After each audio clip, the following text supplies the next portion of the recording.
क्या हुआ? तुमने गाड़ी क्यों रोक दी आयुष? अरे रोकी नहीं बाबा, रुक गई है।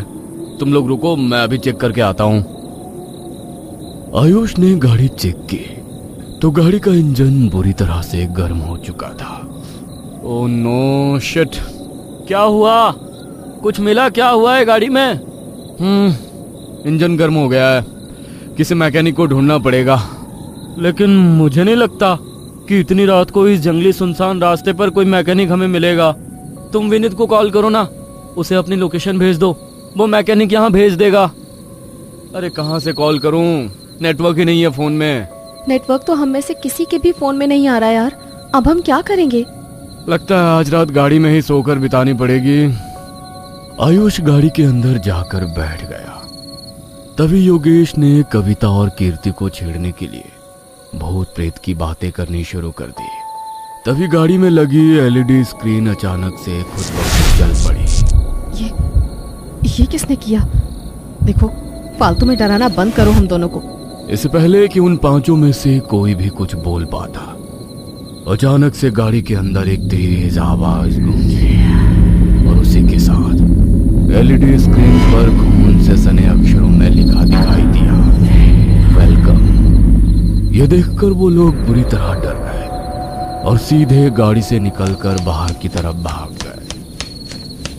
ओह माय गॉड, ये सब क्या हुआ हमारे साथ?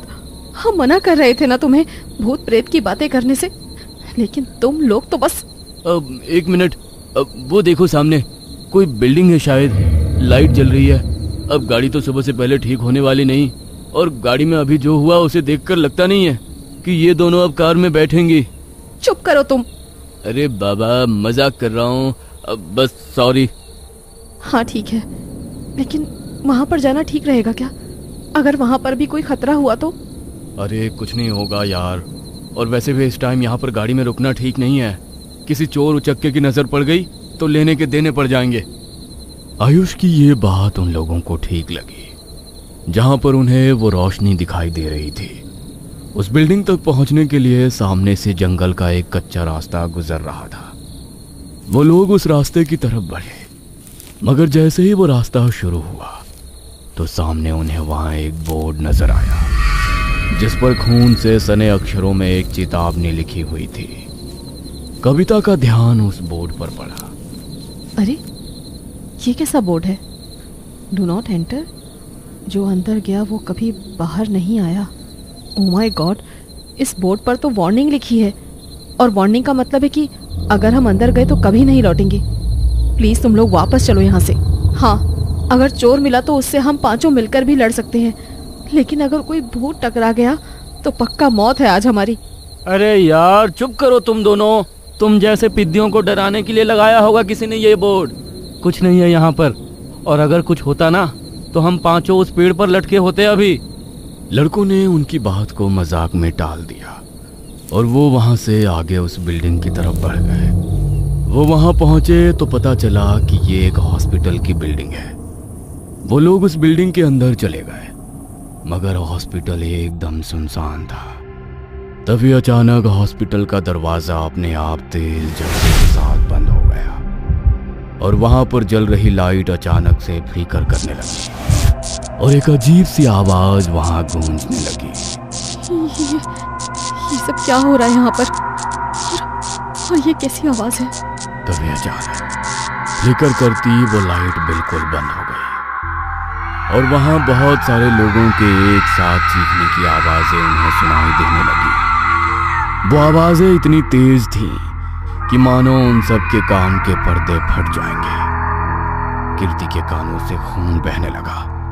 तभी वो आवाज रुकी और वहां का तापमान इतना गिर गया जैसे किसी ने उन्हें डीप फ्रीजर में डाल दिया हो। उन लोगों को अब एहसास हो चुका था कि वो वहां पर अकेले नहीं है, कोई अतृप्त शक्ति वहां जरूर है।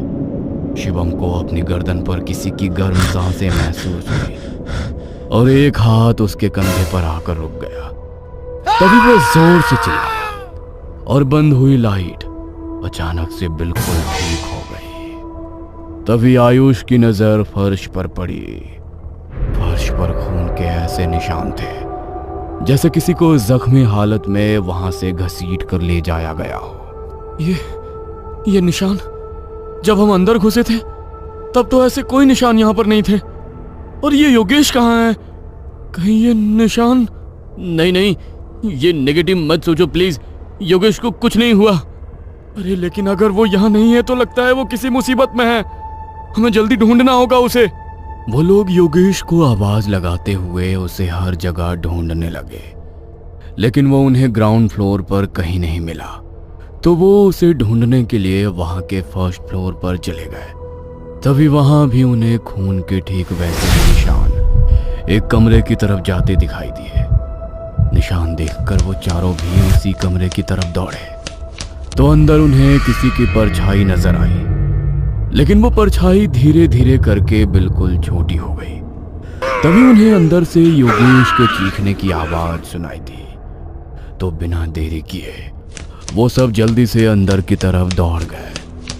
मगर अंदर का नजारा देखकर उन सबके पैरों तले से जमीन खिसक गई। सामने एक शरीर पड़ा था जिसकी गर्दन पीछे की तरफ घूमी हुई थी।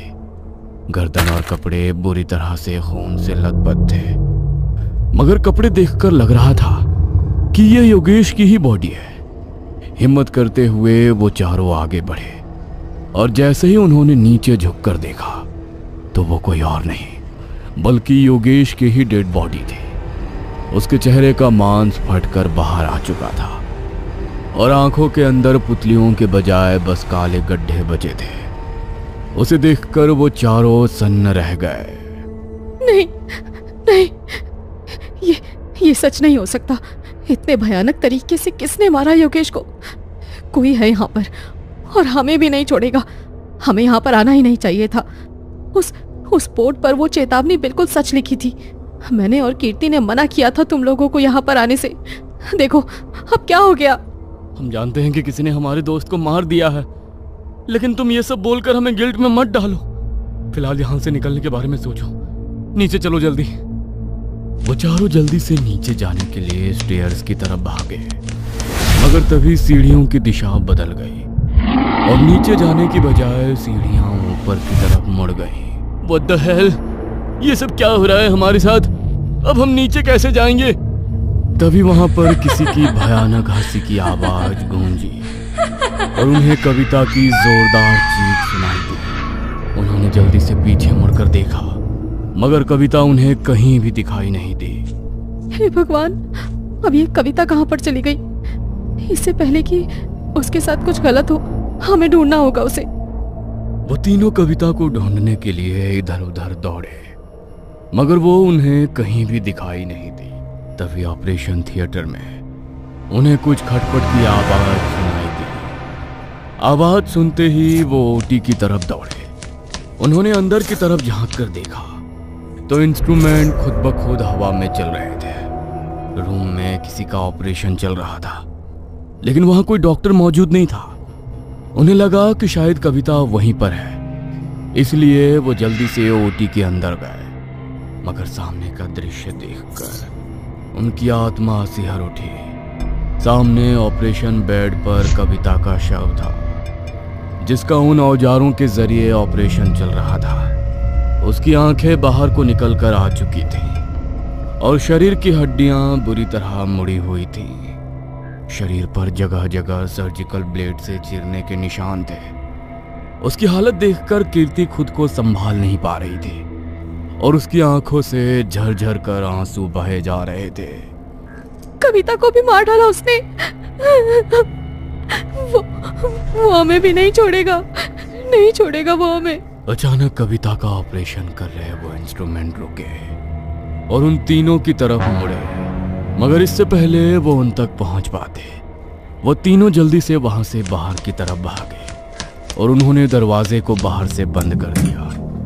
ना तो अब हमारे पास नीचे जाने का रास्ता है और ना यहाँ से बाहर निकलने का। कुछ करो प्लीज, मुझे बहुत डर लग रहा है। खिड़की, शायद यहाँ पर कोई खिड़की हो और उसके जरिए हमें नीचे उतरने का रास्ता मिल जाए। ढूंढो खिड़की, ढूंढो गाइस। वो चारों मिलकर खिड़की ढूंढने लगे और सामने की तरफ उन्हें एक खिड़की दिखाई दी। वो खिड़की की तरफ जल्दी से गए, मगर जैसे ही उन्होंने खिड़की को खोला तो चमगादड़ों का एक झुंड उनकी तरफ उड़ता हुआ आया और हॉस्पिटल के अंदर घुस गया। चमगादड़ उन तीनों के सर पर चिपक गए और डर के मारे वो तीनों बुरी तरह चीखने लगे। ये सब क्या हो रहा है यहाँ?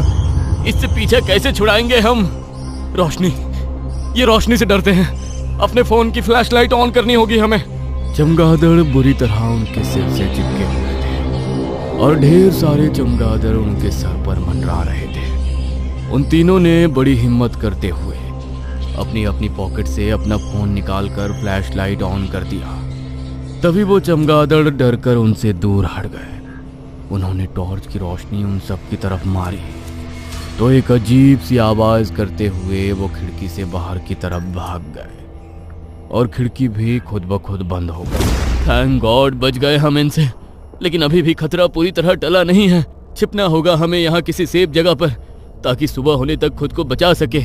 सुबह होने तक हमने अगर खुद को बचा लिया तो उम्मीद है हम यहाँ से सुरक्षित बाहर निकल जाएंगे। वो तीनों वहां छिपने के लिए कोई जगह ढूंढने लगे।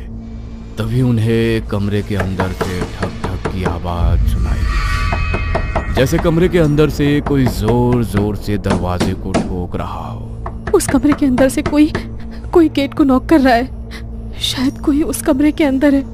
वो तीनों उस कमरे की तरफ गए, मगर जैसे ही वो कमरे का दरवाजा खोलने लगे तो कमरे पर बाहर से ताला लगा था। कमरे पर तो बाहर से ताला लगा है, तो अंदर से गेट कौन नॉक कर रहा है? इससे पहले कि वो तीनों कुछ समझ पाते, कमरे का दरवाजा नीचे से टूटने लगा और वहां से दो भयानक हाथों ने निकलकर कीर्ति के पैरों को पकड़ लिया। कीर्ति के पैरों से खून निकलने लगा। डर और दर्द के मारे वो जोर जोर से चिल्लाने लगी, बचाओ, प्लीज बचाओ मुझे, ये मुझे अंदर खींच कर ले जाएगा, प्लीज बचाओ। आयुष और शिवम दोनों कीर्ति को खींचने लगे, मगर उस वजह से कीर्ति के पैरों का मांस फटने लगा और वो बुरी तरह दर्द से बिलखने लगी। तभी आयुष का ध्यान वहां पास में पड़े एक लकड़ी के डंडे पर पड़ा। उसने जल्दी से वो डंडा उठाया और उन हाथों पर जोर जोर से मारने लगा।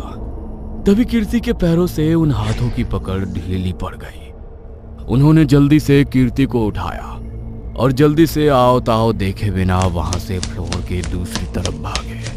उन्होंने देखा वहां सभी कमरों पर ताला लगा है, मगर एक कमरा का दरवाजा खुला है। वो जल्दी से उस कमरे के अंदर गए, मगर उन्होंने उस कमरे के अंदर जो देखा वो देखकर दहल उठा, क्योंकि उनकी आंखों के सामने उन पांचों की डेड बॉडी रखी थी और उनकी बॉडीज पर भी वही कपड़े थे जो उन लोगों ने पहने हुए थे। ये देखकर उन चारों की चीख निकल गई, मगर तभी वहां एक बहुत तेज रोशनी हुई और उन्हें कुछ याद आने लगा।